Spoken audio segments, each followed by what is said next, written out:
kita tidak akan sedang membahas makanan modern, melainkan satu warisan kuliner yang menyimpan sejuta rasa dan ilmu, yaitu Pakasam ikan. Ya, makanan tradisional hasil fermentasi ini bukan hanya sekedar lezat, tetapi juga menyimpan proses biokimia yang luar biasa.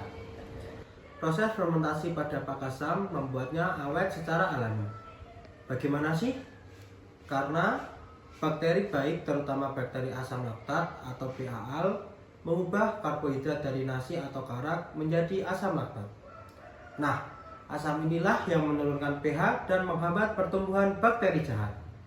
Selain itu, fermentasi juga menyebabkan protein terhidrolisis menjadi asam amino, meningkatkan cita rasa gurih, dan lemak pun mengalami degradasi menghasilkan aroma yang khas.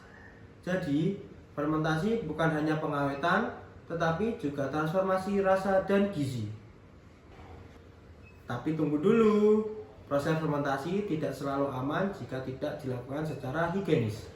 Jika ikan tidak dicuci bersih atau wadah kotor, bisa muncul bakteri jahat seperti Clostridium atau Staphylococcus, dan akibatnya bisa terbentuk senyawa beracun seperti histamin atau titramin yang memicu alergi, mual, bahkan keracunan. Maka penting banget untuk menjaga sanitasi saat membuat Pakasam, dan bahan harus segar, serta alat bersih dan fermentasi dilakukan dalam wadah yang tertutup. Ada loh perdebatan menarik di dapur tradisional. Kenapa Pakasam jadi pahit kalau pakai garam dapur, sementara garam krosok tidak? Secara kimia, garam dapur hampir murni natrium klorida. Jika terlalu banyak, ion natriumnya bisa mendominasi dan memberi kesan pahit. Garam krosok yang masih mengandung mineral lain seperti magnesium dan kalsium justru mendukung pertumbuhan mikroba fermentasi dan tidak memberikan rasa pahit.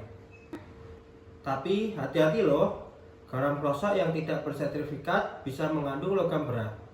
Maka pilihlah garam krosok yang aman pangan atau kombinasikan keduanya dengan takaran yang pas. Yuk kita lihat data dari Pianto dan Jayati tahun 2018. Hasilnya, nasi dan beras menghasilkan bal yang tertinggi, masing-masing sebesar 8,76 dan 8,75 log CFU per gram. Artinya, media yang kaya air dan pati mudah dicerna sangat mendukung aktivitas mikroba baik. Lalu, bagaimana sih cara mengoptimalkan fermentasi Pakasam?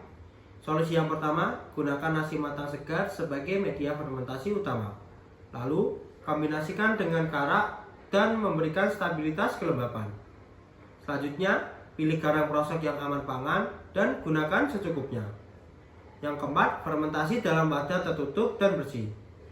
Lalu, edukasi pembuat Pakasam tentang pH ideal yang kurang dari 4,5 dan kontrol suhu sekitar 30 derajat Celcius. Nah, Pakasam bukan sekedar makanan. Ia adalah simfoni antara budaya, biokimia, dan kearifan lokal. Kalau diproses dengan bersih dan ilmiah, Pakasam bisa menjadi fungsional yang sehat dan bernilai tinggi. Yuk terus gali etnosains lokal, karena di balik rasa asam ada ilmu yang membuat kagum.